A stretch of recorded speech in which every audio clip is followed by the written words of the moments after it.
when you get these labs back as a clinician, you want to know, what do you treat when? And I'm a naturopathic medical doctor by training and by choice. I love what I do. I focus always to treat them where they are. Some women need supplements. Yeah. Some women need prescriptions. Yeah. Most women, if not all, need a food interaction, a dietary interaction, excuse me. As a naturopathic medical doctor, we train heavily in understanding lifestyle medicine. So food is always the foundation for treatment. Everybody, no matter what, we want to do a full intake, understanding what they're eating and how their body is absorbing nutrients.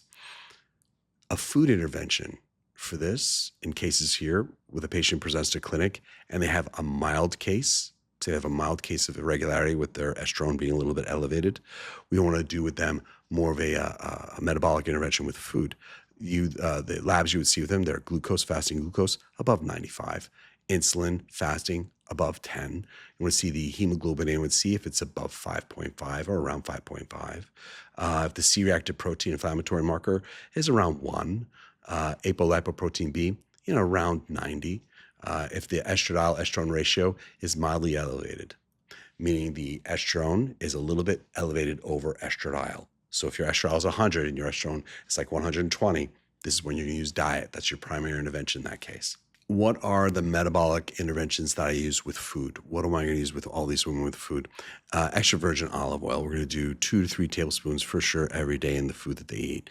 You'd be surprised how many people don't use extra virgin olive oil. I'm Irish ancestry, but I grew up in a house that was Sicilian. So there's a lot of extra virgin olive oil around the house growing up. And I just took that as just like what life was for us. But that's not very common. Why we do that is because extra virgin olive oil will lower interleukin-6. It also lowers aromatase. So extra virgin olive oil is really important in these women.